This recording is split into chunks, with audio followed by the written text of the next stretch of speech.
ọt bát ọt má ui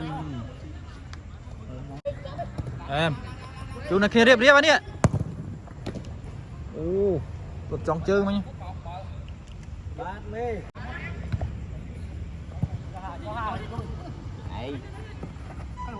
chặn tới slam mà nổ slam nổ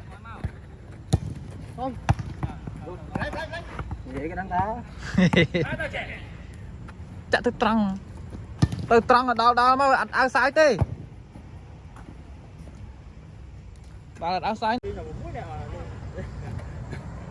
tôi lên một đang trăng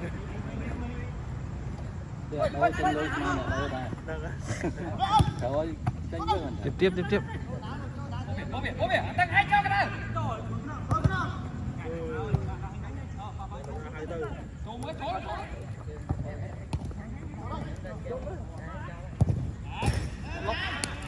rồi ôm mà bạn bắt ra trong mồm mồm bọt không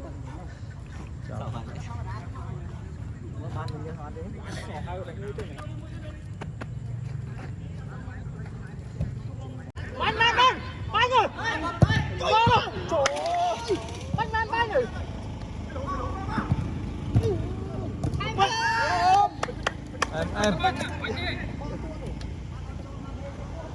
chạy bay mà Vậy mà mình